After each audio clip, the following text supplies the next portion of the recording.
Strange, but true stories. Tales from the light side, the dark side, and the other side. I'm Steve White. On the night and early hours of February 20th and 21st, 1954, while on a vacation to Palm Springs, California, President Dwight Eisenhower went missing and allegedly was taken to Edwards Airforce Base for a secret meeting. When he showed up the next morning at a church service in Los Angeles, reporters were told that he had to have emergency dental treatment the previous evening and had visited a local dentist. A man later appeared at a function that evening and was presented as the dentist who had treated Eisenhower. The missing night and morning has subsequently fueled rumors that Eisenhower was using the alleged dentist visit as a cover story for an extraordinary event. The event is possibly the most significant that any American president could have conducted, an alleged first contact meeting with extraterrestrials at Edwards Airforce Base, and the beginning of a series of meetings with different extraterrestrial races that led to a treaty that was eventually signed.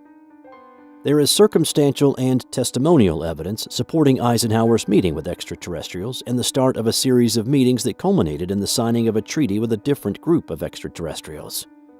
The most intriguing are circumstances surrounding Eisenhower's alleged winter vacation to Palm Springs, California, from February 17th through the 24th, 1954.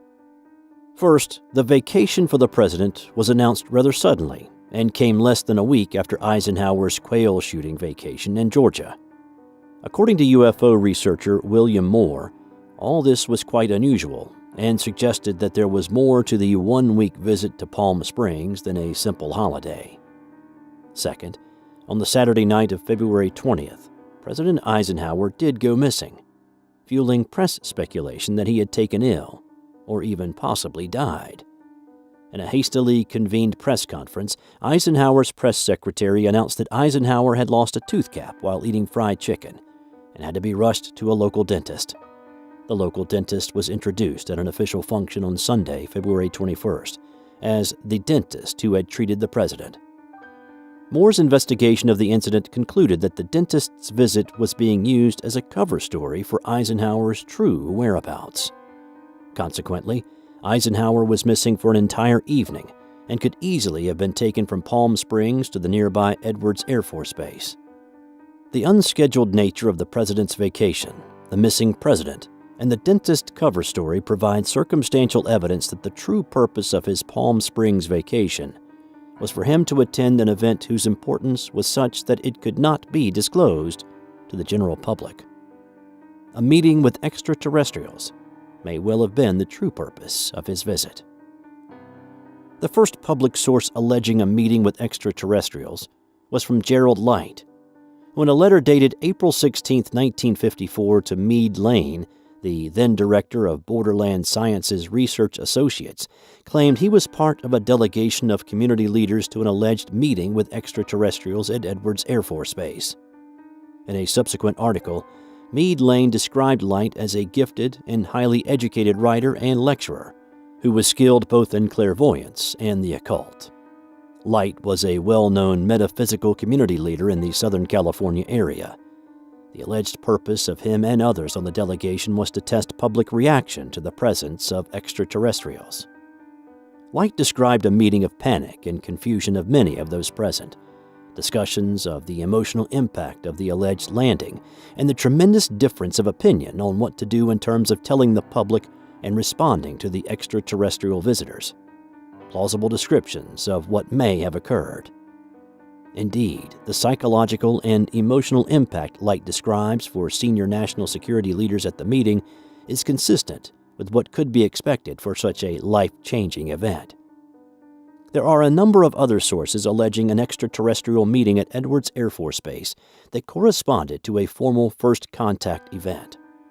These sources are based on testimonies of whistleblowers that witnessed documents or learned from their insider contacts of such a meeting.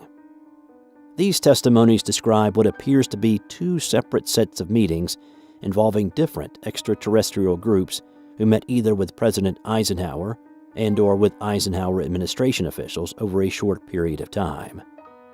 The first of these meetings, the actual first contact event, did not lead to an agreement, and the extraterrestrials were effectively spurned. The second of these meetings did lead to an agreement, and this has apparently become the basis of subsequent secret interactions with extraterrestrial races involved in the treaty that was signed. There is some discrepancy in the sequence of meetings and where they were held, but all agree that a first contact meeting involving President Eisenhower did occur, and that one of these meetings occurred with his February 1954 visit to Edwards Airforce Base. The first version of Eisenhower's meeting is described by one of the most controversial whistleblowers to ever have come forward into the public arena to describe an extraterrestrial presence. William Cooper served on the Naval Intelligence Briefing Team for the commander of the Pacific Fleet between 1970 through 1973 and had access to classified documents that he had to review in order to fulfill his briefing duties. He describes the background and nature of the first contact with extraterrestrials as follows. In 1953, astronomers discovered large objects in space which were moving toward the Earth. It was first believed that they were asteroids. Later evidence proved that the objects could only be spaceships. Project Sigma intercepted alien radio communications. When the objects reached the Earth, they took up a very high orbit around the equator. There were several huge ships, and their actual intent was unknown.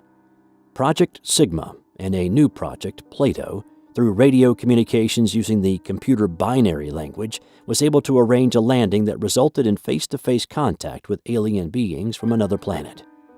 Project Plato was tasked with establishing diplomatic relations with this race of space aliens.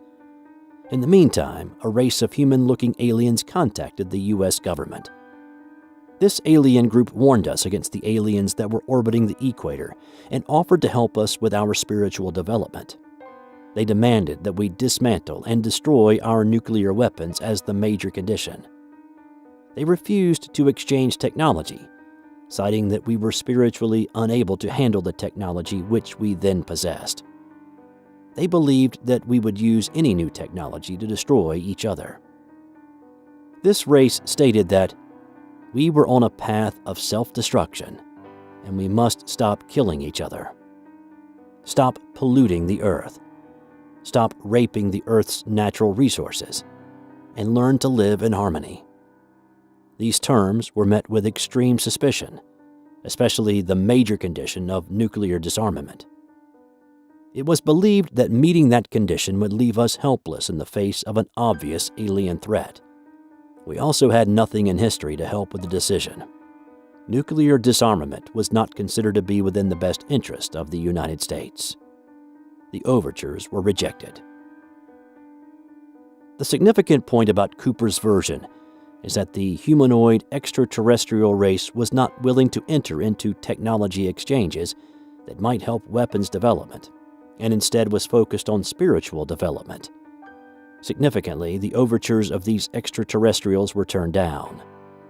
Confirmation that the first contact meeting involved extraterrestrials who were effectively spurned for taking what might be considered a principled stand on technology assistance and nuclear weapons comes from the son of a former Navy commander who claimed that his father had been present at the first contact event on February 20th and 21st, 1954.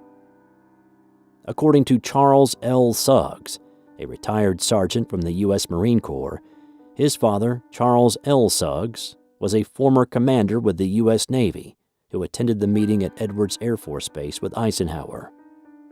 Sergeant Suggs recounted his father's experiences from the meeting in a 1991 interview with a prominent UFO researcher. Charlie's father, Navy Commander Charles Suggs, accompanied President Ike along with others on February 20th. They met and spoke with two white-haired Nordics that had pale blue eyes and colorless lips.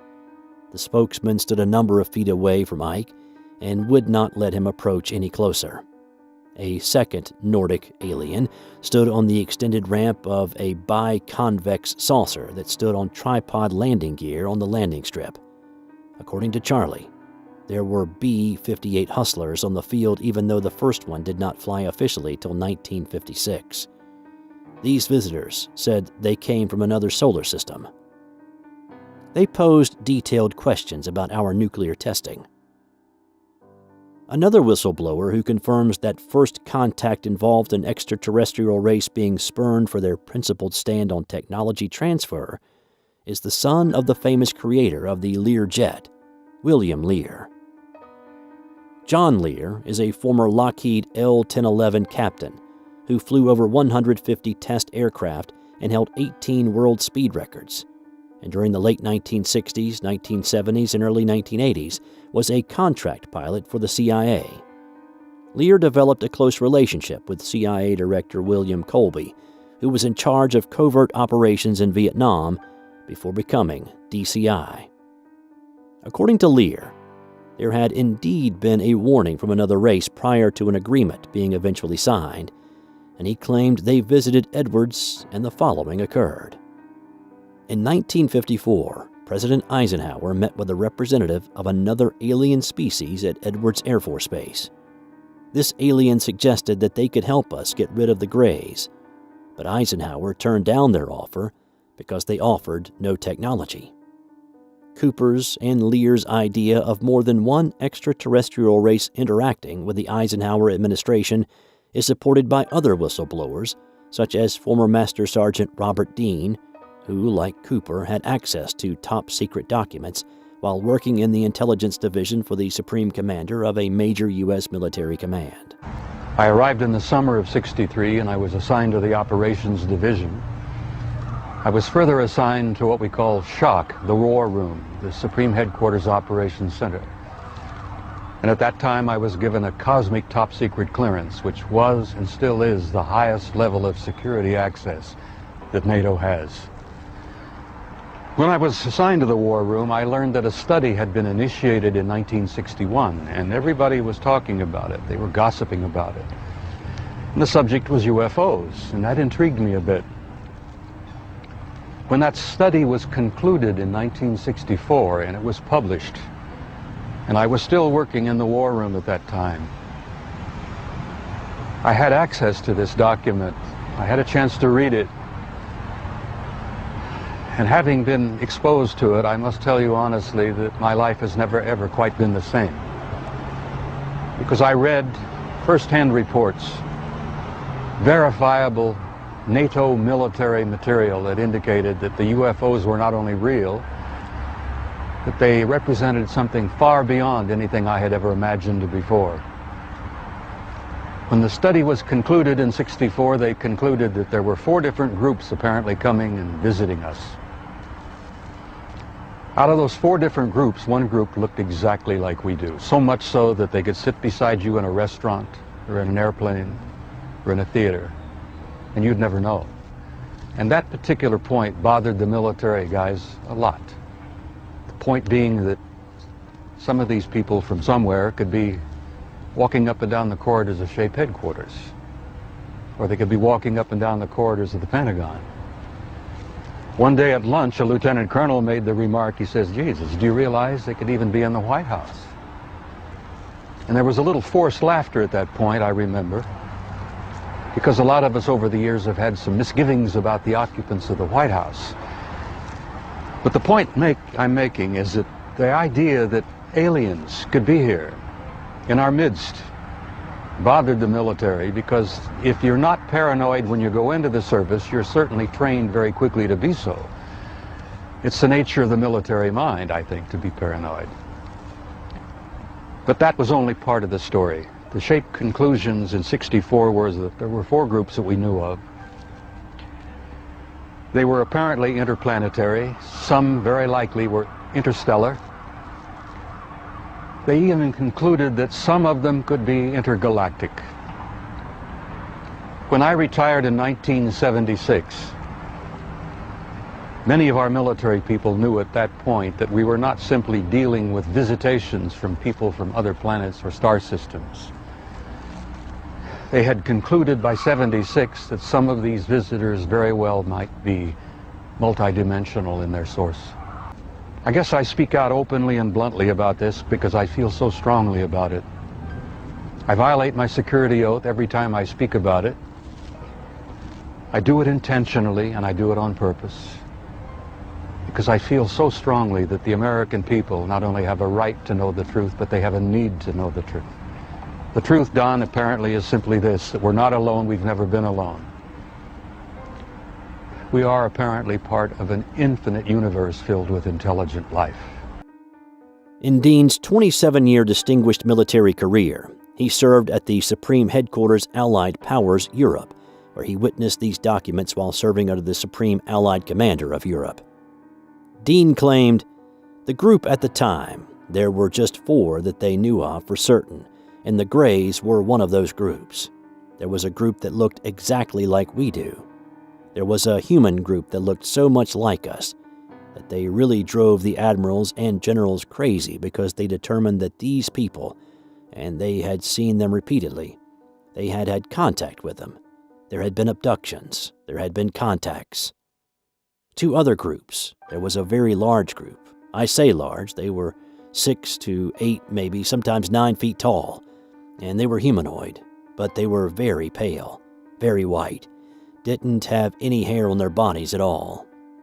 And then there was another group that had sort of a reptilian quality to them. We had encountered them. Military people and police officers all over the world have run into these guys. They had vertical pupils in their eyes, and their skin seemed to have a quality very much like what you find on the stomach of a lizard.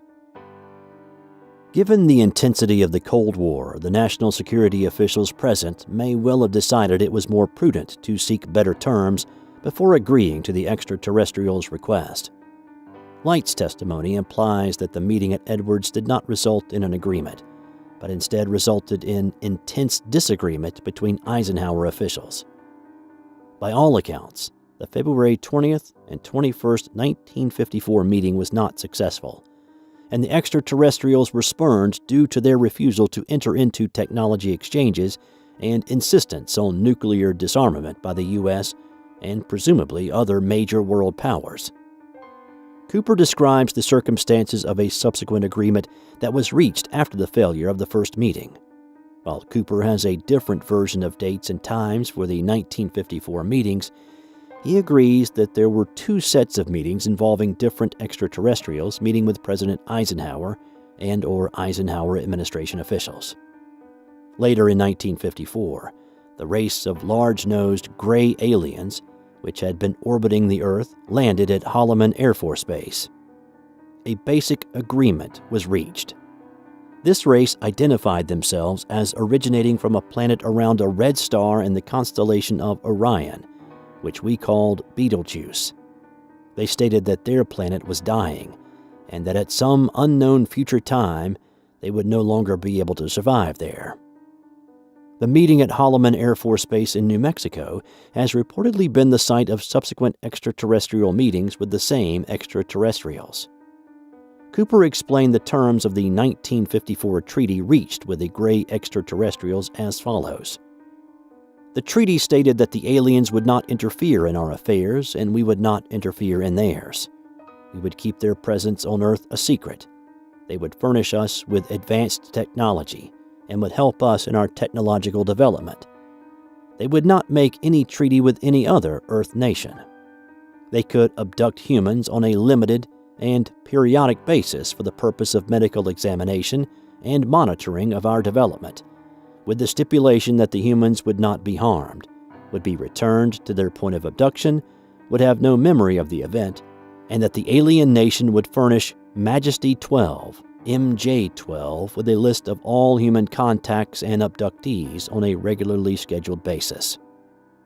Another whistleblower source for a treaty having been signed is Phil Schneider, a former geological engineer that was employed by corporations contracted to build underground bases, working extensively on black projects involving extraterrestrials. He revealed his own knowledge of the treaty in the following. Back in 1954, under the Eisenhower administration, the federal government decided to circumvent the Constitution of the United States and form a treaty with alien entities. It was called the 1954 Grenada Treaty, which basically made the agreement that the aliens involved could take a few cows and test their implanting techniques on a few human beings, but that they had to give details about the people involved. Schneider's knowledge of the treaty would have come with his familiarity with a range of compartmentalized black projects and interaction with other personnel working with extraterrestrials. Significantly, a number of whistleblowers argue that the treaty that was signed involved some compulsion on the part of the extraterrestrials. Don Phillips is a former Air Force serviceman, an employee on clandestine aviation projects, who testified having seen documents describing the meeting between President Eisenhower and extraterrestrials, and the background to a subsequent agreement.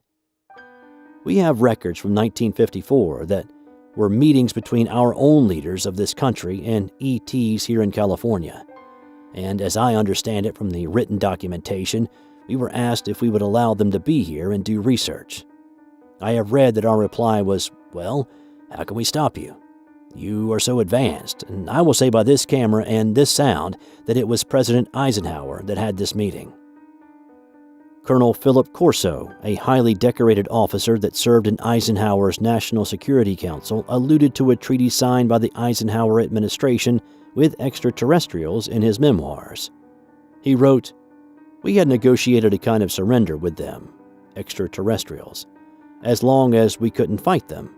They dictated the terms because they knew what we most feared was disclosure." Corso's claim of a negotiated surrender suggests that some sort of agreement or treaty was reached, which he was not happy with. According to Cooper, the gray extraterrestrials signing the treaty were not trustworthy. By 1955, it became obvious that the aliens had deceived Eisenhower and had broken the treaty. It was suspected that the aliens were not submitting a complete list of human contacts and abductees to the Majesty 12, and it was suspected that not all abductees had been returned. Similarly, Lear argued that the gray extraterrestrials quickly broke the treaty and could not be trusted.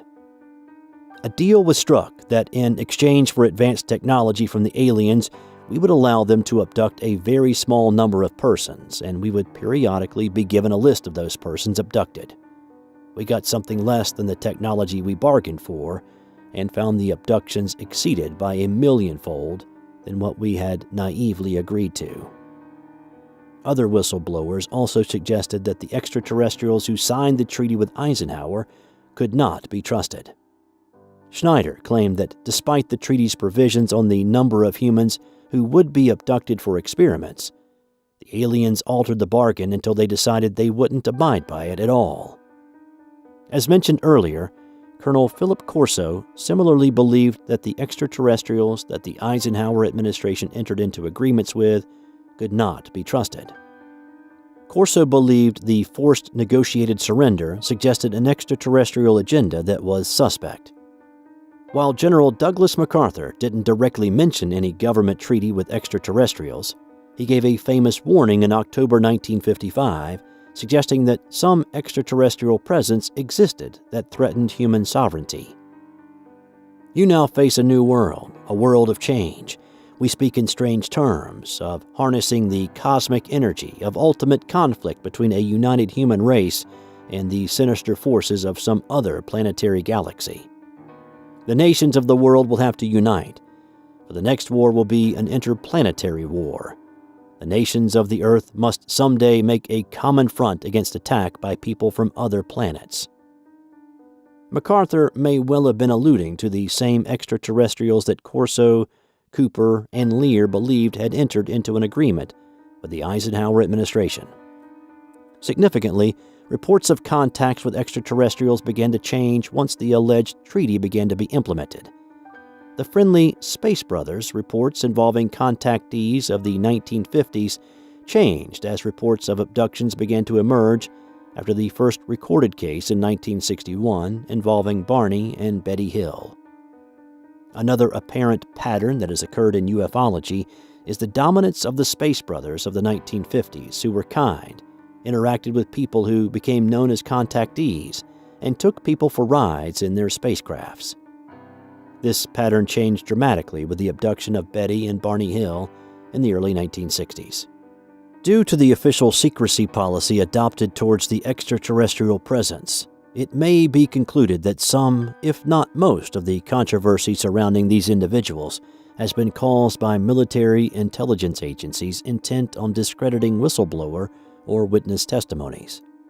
While there continues to be uncertainty caused by the controversy surrounding whistleblower testimonies and the role of military intelligence agencies in generating this controversy, the bulk of evidence points to a first contact meeting having occurred during Eisenhower's Palm Spring vacation on February 20th and 21st, 1954. The testimonies suggest that the extraterrestrials in the first contact event, a race of tall, Nordic extraterrestrials, were spurned due to their reluctance to provide advanced technology in an agreement. A subsequent meeting and treaty was then signed with a different set of extraterrestrials, commonly called Greys, who did not have the same reluctance in exchanging extraterrestrial technology as part of an agreement. Most of the available evidence that has found its way into the public arena suggests that the extraterrestrial race with whom the treaty was signed, the Greys, are at best an enigma, and at worst simply untrustworthy in their treatment of abducted civilians. The subsequent shift in witness reports from friendly extraterrestrial contacts to disturbing abductions suggests that the Eisenhower administration had signed a treaty with extraterrestrials whose motivations and activities were an enigma as far as the general public interest was concerned. The activities of the Grey extraterrestrials apparently continues to raise uncertainty for U.S. national security agencies in terms of an appropriate strategic response. On the contrary, the friendly Nordic Space Brothers faded from the scene since the Eisenhower administration saw them as not sufficiently motivated to serve the technological and strategic goals of U.S. national security agencies. The question of when disclosure of the treaty signed by Eisenhower and of the extraterrestrial presence might occur is one that has long been anticipated. According to Craig Capitas, who covered the World Economic Forum at Davos, Switzerland back in 2004, world leaders discussed extraterrestrials at one or more closed sessions. In a story published on January 21, 2004, Capitas claimed that Forum officials maintain their 5-day program on partnering for security and prosperity requires an unambiguous examination of extraterrestrial presence on Earth. This has been another SBT story. Tell us what you thought of this story in the comments below. Subscribe if you haven't already, and sign up for notifications so you know when the next video drops here on our channel. Thanks for watching. I'm Steve White. Until next time.